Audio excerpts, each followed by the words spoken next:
kadib 19 maalmood oo ay u ahayd Soomaaliya deganaansho la'aan siyaasadeed iyo mid amni.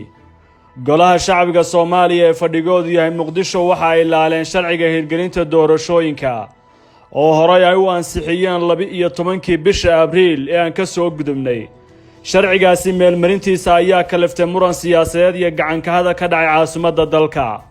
Mar kale baarlamaanku waxa ay u codeeyeen maanta in lagu laabto heshiiskii 17 Sebtembar kaasoo dhabaha u xaaraya qabsoomidda doorashooyin dadban dhammaan dhinacyada siyaasadeed ee Soomaaliya ay isla ogolaayeen. Sharciga cusub ee maanta baarlamaanku ay ka laabteen waxa uu muddo 2 sano u kordhinayay hay'adaha dawladda federaalka ee Soomaaliya, laakiin beesha caalamka, dawlad goboleedyada iyo midowga musharaxiinta ayaa diidmo cad kala hor yimid taasoo gaartay in ciidan hubaysan ay hub isku adeegsadaan gudaha magaalada Muqdisho. Kororsigan waxa uu halis geliyay deganaanshaha guud ee dalka gaar ahaan caasimadda. Mucaaradku waxay u arkayeen xalka ugu dambeysay ee looga hor imaan karo hub urursiga arrintaasi muddo kororsiga. Sida muuqata isku dayga muddo kororsigu wuu fashilmay si buuxda. Isla baarlamaankii ansixiyay ayaana ka laabtay. Madaxweyne Farmaajo oo hadal jeedin ka sameeyay fadhiga baarlamaanka Soomaaliya waxa uu markii ugu horeysay daahfuray dhab cusub oo xagga siyaasadda ah. Waxa uu cadeeyay shuruudo ay ka sugayeen midowga musharaxiinta iyo dawlad goboleedyada qaarkood. Waa mid ka mid ah qodobadii uu burburay shirkii ugu dambeeyay ee ka dhacay magaalada Muqdisho.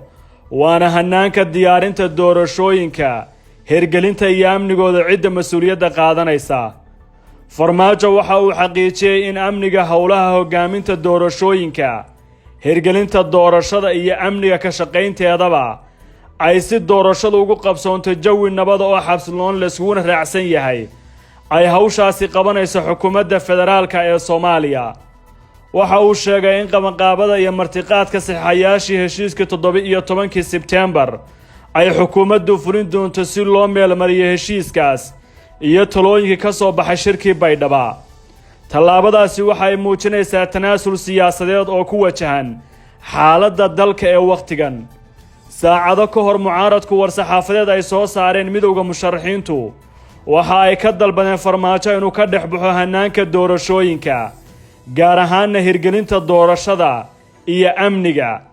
Taasi waxay u muuqataa mid hadda qayb ahaan fushay, laakiin sida loo xaqiijinayo ayaa ah arrin kale oo laga fili karo mucaaradku inay dood ka soo celiyaan. Farmaajo waxa uu kaloo kulanka ka sheegay in loo baahan yahay in aan lala imaan shuruudo ku wajahan hirgelinta heshiiskii 17 Sebtembar. dhammaan dhinacyada ka soo horjeedana wuxuu ugu yeeray inay la yimaadaan tanaasul siyaasadeed si horumar looga gaaro xaaladda doorashooyinka ee dalka. qayb ahaan arrintan waxaa loo arkaa mid hore u dhaqaajin karta geediga socodka loogu jiro doorashooyinka dalka, laakiin mucaaradka waxaa la filayaa inay keenaan shuruudo kale kuwaasoo aan la aqoonin nooca ay noqon doonaan iyo sida kala duwan ee dalka looga hirgelin doono.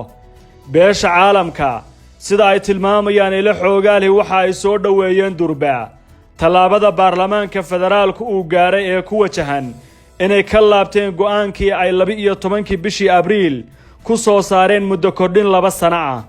sidaasoo kalena waxa ay dalbanayaan in la fuliyo dhammaan heshiiskii 17 Sebtembar oo dhinacyadu ay isugu yimaadaan miiska wada xaajoodyada, shuruudaha laga soo tago lanana yimaado hufnaan iyo niyad wanaag ku wajahan tubta doorashooyinka ee Soomaaliya.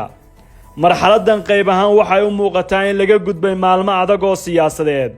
sida aanu xalay baahinayna 3 toddobaad ee soo socda oo maanta ay ugu horeysa Soomaaliya waxa ay cagaha la geli doontaa loolanka doorashada. musharaxiintu waxa ay la imaan doonaan midba midka kale waxa uu kaga wanaagsan yahay. xildhibaanada ayaana noqon doona soo saaridooda waxa ugu badan ee lagu tartami doono. Soomaaliya